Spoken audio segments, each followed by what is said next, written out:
Bem, o implante coclear é uma prótese auditiva que por meio de uma cirurgia a gente implanta essa prótese dentro do ouvido do paciente e por meio de um estímulo elétrico esse som é transmitido para o nervo auditivo e encaminhado então ao cérebro. Essa cirurgia dura em torno de mais ou menos 1h30, né? Essa prótese é composta por um componente interno, ou seja, aquele que fica dentro do paciente, embaixo do couro cabeludo e o fio dentro da cóclea, e um componente externo, como se fosse um aparelho auditivo, que é esse aparelho externo que envia o sinal para o componente interno e então o paciente vai ter a percepção sonora, né? Vai ter novamente o acesso aos sons.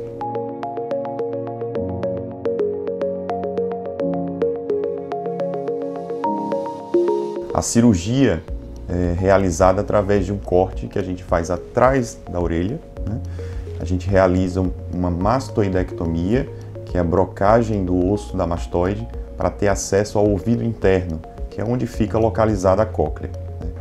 A gente realiza uma abertura dessa cóclea, né? E introduz dentro dessa cóclea um feixe de eletrodo, né? Um fiozinho elétrico, né? Embaixo do couro cabeludo, a gente introduz o restante do implante, né? A gente aguarda 30 a 40 dias, né, para haver ativação desse implante, que é quando o paciente vai começar a realmente ter acesso a sons, né? Uma dúvida muito frequente é como vai ser essa experiência, né? Se ligou o implante, o paciente já vai estar escutando normalmente, né? E a gente costuma explicar aos pacientes que esse processo é lento, né? É uma nova maneira de escutar. Daí a importância também da fonoterapia, da reabilitação auditiva, né, com a equipe de fonoaudiólogos, para que o paciente consiga ter o seu melhor desempenho com essa prótese, né? Obviamente, a cirurgia envolve alguns riscos, né? Apesar de baixos, eles podem acontecer, né? Então, as principais complicações da cirurgia de implante são a vertigem, né? O paciente pode experimentar episódios de tontura no pós-operatório, mas isso costuma melhorar rapidamente, né? O paciente ele pode apresentar paralisia facial, né? Por meio da cirurgia, a gente chega muito perto do nervo facial, que é o nervo que dá a motricidade do nosso rosto, né? Esse nervo ele pode inflamar e o paciente acordar com paralisia. Isso é uma complicação muito rara, mas pode acontecer e o paciente precisa ficar ciente disso, né? O paciente ele pode ter infecção, né? Como todo procedimento cirúrgico, a infecção é um risco presente, né? O paciente pode ter fístula licórica, que é a comunicação do líquido do cérebro com o ouvido, né?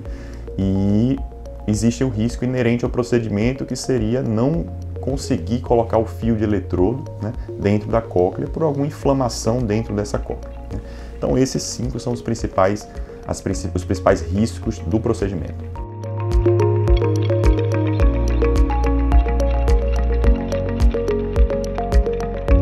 A contraindicação maior para a realização da cirurgia de implante coclear seria a agenesia da cóclea, ou seja, aqueles pacientes que nascem sem a cóclea, né? E aí a gente vai ter que pensar em algumas alternativas a isso, como o implante auditivo de tronco encefálico, por exemplo, né? Outras contraindicações seriam os pacientes que têm ossificação da cóclea, ou seja, algumas causas de perda de audição cursam com crescimento de osso dentro da cóclea, né? E isso impossibilita, obviamente, a passagem do eletrodo para dentro dessa cóclea. Então isso seria uma segunda contraindicação.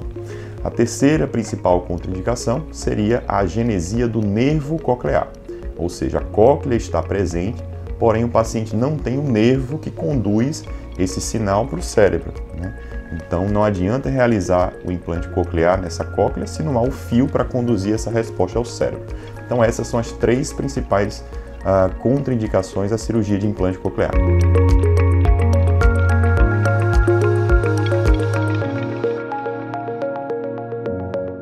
O pós-operatório da cirurgia de implante coclear costuma ser tranquilo, tá?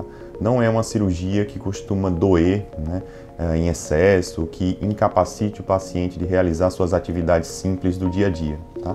Mas, obviamente, ela requer alguns cuidados, né, no sentido de evitar esforço físico, né, no sentido de evitar exposição a sol, né, evitar atividades que possam promover trauma à região desse implante, né? A recuperação, a cicatrização acontece em torno de mais ou menos um mês, né? Que nesse período a gente pede que o paciente fique mais em domicílio, né? Evite se expor externamente para que não aconteça nenhuma complicação, né? E após esses 30 dias, a gente permite que o paciente ative esse implante, né? Então, nesse momento, juntamente com a fono, o paciente vai começar a experimentar novamente o acesso aos sons e daí iniciar a sua reabilitação auditiva.